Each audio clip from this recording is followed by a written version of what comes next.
Surrounding the haven के episode 37 में हम देखते हैं येनफिन तो उस मोटे का पीछा कर रहा होता है, परंतु वह मोटा येनफिन की आंखों के सामने से उलझ हो जाता है। येनफिन उसे गायब होता हुआ देखकर नीचे जमीन पर आ जाता है और फिर वह आगे बढ़ते हुए सोच रहा होता है कि यह मोटा तो काफी तेज है, अगर मैं इसका पीछा करता रहूं तो शायद यह मुझे पेंगबाओ तक ले जाने में सक्षम हो सकता है। ऐसे ही बोलते हुए आगे बढ़ रहा होता है, तभी उसकी नजर पड़ती है कि वह मोटा तो एक पेड़ पर बैठा होता है। येनफिन उससे कहता है कि तुम यहाँ क्यों बैठे हो। यह सुनकर वह मोटा कहता है कि चुप हो जाओ और इधर आओ, और फिर वह येनफिन को अपनी पावर से पकड़कर अपने पास बैठा लेता है। येनफिन दिखता है कि वह नहाते हुए कुछ लड़कियों को देख रहा होता है। तभी एक नहाती हुई लड़की पीछे मुड़कर देखती है, जिससे पता चलता है कि कुछ लोग उसे देख रहे हैं। येनफिन को उसका चेहरा देखकर याद आता है कि यह तो वही लड़की है जो कि पेंगबाओ के साथ गई थी, और तभी तुरंत वहाँ से वह मोटा गायब हो जाता है। यह देखकर येनफिन काफी ज्यादा हैरान होता है। तभी उस लड़की के साथ वाली लड़की कहती है कि देखो वहाँ कुछ लोग हैं। यह देखकर येनफिन भी वहाँ से काफी स्पीड से निकल जाता है और अब वह सभी लड़की भी येनफिन का पीछा करने लगती हैं। वह जाकर येनफिन को घेर लेती हैं। वह कहती हैं कि तुम इतनी जल्दी में यहाँ से कहाँ जा रहे हो।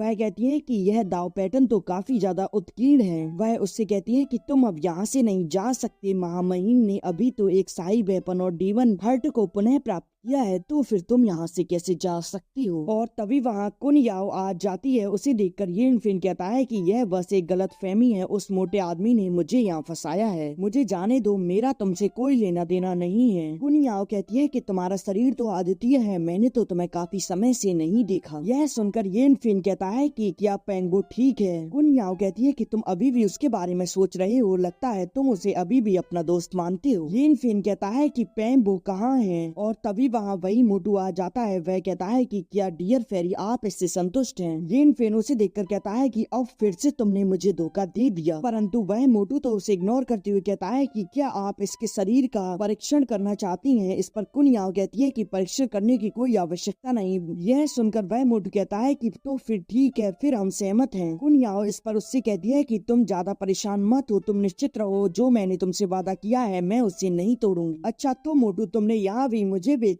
अपना फायदा ही कर लिया। इस पर वह मोटू उससे कहता है कि मैं तो तुम्हारी मदद करने की कोशिश कर रहा हूँ, क्या तुमने नहीं बताया था कि मुझे तुम वहाँ जाना चाहती हो। तो फिर तुम निश्चित रहो, यदि तुम्हें इन्होंने चुना है तो फिर तुम टॉप में से ही एक होगे। वह ऐसी ही बातें कर रहा होता है। यह सुनकर येनफिन कहता है कि इसका क्या मतलब है। इस पर वह मोटू कहता है कि तुम बस यह समझ लो कि यह तुम्हें बस एक आशीर्वाद मिला है। अब कुन याओ उस मोटू को डीमन एम्परर एसेंस ब्लड दे देती है। उसे लेकर वह मोटू तो काफी ज्यादा खुश होता है। येनफिन सोचता है कि अच्छा तो यह व्यक्ति डीमन एम्परर ब्लड एसेंस प्राप्त करने के लिए मुझे यहाँ लाया था। और फिर वह मोटू बड़ी बड़ी बातें करके वहाँ से निकल जाता है। उसे देखकर येनफिन सोचता है कि बेटा एक दिन तो मैं तेरे चेहरे का नक्शा ही बिगाड़ दूंगा। अब कुन याओ येनफिन से कहती है कि तुम मेरे पीछे आओ। यह सुनकर येनफिन उसके पीछे वहाँ से जाने लगता है। कुन याओ रास्ते में उससे कहती है कि तुम इस जंगल में मत घूमना, अच्छे बच्चे की तरह सिर्फ मेरे पीछे चलते रहना। यह सुनकर येनफिन उस जगह को अपनी पावर से चेक करता है और उसे पता चलता है कि यहाँ काफी ज्यादा खतरा है। और अब येनफिन एक बैरियर को क्रॉस करता है और फिर उसके बाद तुरंत वह उस लड़की पर अटैक कर देता है, परंतु कुन याओ उससे फाइट करते हुए कहती है कि यह बिल्कुल भी नहीं बदला है। वह कहती है कि तुम अभी भी अपने फ्यूचर को स्वीकार नहीं कर रहे हो, और फिर वह उस पर अटैक कर देती है, परंतु येनफिन उसके अटैक को पीछे कर देता है। वह येनफिन की पावर को देखकर वह वहाँ से भागने लगती है, परंतु येनफिन उससे पीछा करते हुए कहता है कि तुम इतनी जल्दी यहाँ से क्यों जा रही हो, मुझे तुमसे कुछ पूछना है। और फिर वह उस पर अटैक करता है। तभी वह लड़की एक जगह रुक कर येनफिन पर अटैक कर देती है, जिसे येनफिन अपनी शील्ड से रोक लेता है। और फिर वह फिर से उसी का पीछा करने लगता है, परंतु वह पीछे होते हुए उस पर अटैक करे जा रही थी, परंतु येनफिन तो उसे पकड़ने की पूरी कोशिश कर रहा था। और वह एक मूवमेंट पर उसी लड़की के नाइफ से उसी को पकड़ लेता है। वह उससे कहता है कि अब तुम मुझे पेंगबाओ के पास ले चलो, परंतु वह येनफिन से दूर होकर उस पर अटैक कर देती है। येनफिन उसके अटैक से बचते हुए उसे मारने की कोशिश करता है, परंतु वहाँ कुछ बाइंस आकर उसे पकड़ लेती हैं। वह उससे कहती है कि तुम उससे अभी भी बहुत अधिक दूर हो, परंतु येनफिन अपनी पावर को रिलीज करके उससे आजाद हो जाता है और वह तुरंत उस पर अटैक कर देता है, परंतु वह सील बनाकर उसके अटैक से बच जाती है। और अब तभी वहाँ यान रुओब नाम की एक और लड़की आ जाती है। उसे देखकर वह दोनों अब उसके पास आ जाते हैं। अब येनफिन उससे कहता है कि मुझे उम्मीद नहीं थी कि हम इस तरह मिलेंगे, और अब वह कहता है कि मुझे पेंगबो बो को देखना है। इस पर यान रुओ कहती है कि मुझे डर है कि तुम उसे नहीं देख पाओगे। येन फिन उससे कहता है कि क्या वह अब भी डेमन किंग ही है। यान रुओ कहती है कि इसे परिभाषित करना संभव नहीं है। हार और जीत, विनाश और पुनर्जन्म अभी भी निश्चित नहीं है। मैं इसका जवाब तुम्हें बाद में दूंगी। येन फिन कहता है कि इसका मतलब क्या है, पर किन याओ कहती है कि तुम्हें चिंता करने की जरूरत नहीं है। कुछ चीजें ऐसी हैं जिसके कारण हम कभी भी एक दूसरे को नुकसान नहीं पहुंचाएंगे, तो फिर तुम चिंता ना करो। वह कहती है कि तुम्हारे पास तो एक होली बॉडी है जो कि पात्र के रूप में काफी ज्यादा उपयुक्त है। यह सुनकर रू यो येन फिन पर अपनी पावर का इस्तेमाल करती है और फिर वह कुन याओ से कहती है कि तुम इसे नीचे लेकर जाओ। कुन याओ येन फिन से कहती है कि यदि तुम अपने दोस्त से मिलना चाहते हो तो फिर अच्छे बनकर रहना। और अब रू यू के पास एक बूढ़ी महिला आती है। वह कहती है कि मैजेस्टी आप तो काफी ज्यादा चिंता में लग रही हैं। रू यू कहती है कि यदि कुछ गलत हो गया तो फिर इसके परिणाम भी काफी ज्यादा गंभीर होंगे। रू यू कहती है कि इससे पहले भी पीछे हटने को कहा गया था, परंतु इसके पास होली बॉडी है जिसकी वजह से यह व्यक्ति अत्यधिक पावरफुल है। इधर येन फिन सोच रहा होता है कि मेरी सुनने की क्षमता भी काफी ज्यादा तेज हो गई है। रू यू कहती है कि उसने मैजिकल मेडिसिन को भी नष्ट कर दिया है। डीमन किंग यदि उसके ब्लड की एक बूंद भी ले लेता है तो फिर बहुत अधिक संभावना है कि वह फिर से सम्राट बन पाएगा। येन फिन सोचता है कि पोंगो पर डीमन किंग ने पूरी तरह से अभी तक कब्जा नहीं कर पाया है। क्वीन यू कहती है कि लड़के कुछ ज्यादा बातें मत करो, तुम्हारी किस्मत काफी ज्यादा अच्छी है, जल्दी से यहाँ से निकल लो। वह ओल्ड लेडी कहती है कि यह अच्छी बात नहीं है, वह अभी भी एक एकांतवास में है। रू यू कहती है कि मैं नहीं जानती कि मैं अपना जीवन कैसे बढ़ा सकती हूँ और भविष्य में यह कहना काफी ज्यादा मुश्किल है कि येन फिन किसकी मदद करेगा और इसकी बॉडी तो असामान्य है, तो फिर कहना मुश्किल है कि आगे क्या होगा। वह ओल्ड लेडी कहती है कि मैजेस्टी आपके पास ज्यादा समय नहीं है, तो फिर निर्णय ले लें। अब क्वीन यू येन फिन को एक जगह ले आती है। वह वहाँ चारों तरफ एक सील बना देती है। यह देखकर येन फिन मुस्कुराते हुए एक जगह बैठ जाता है। क्वीन याओ कहती है कि यहाँ सिर्फ तुम और मैं हैं, तो फिर बताओ क्या तुम मरना पसंद करोगे। यह सुनकर येन फिन एक डेविल स्माइल देता है और यह एपिसोड यहीं खत्म हो जाता है।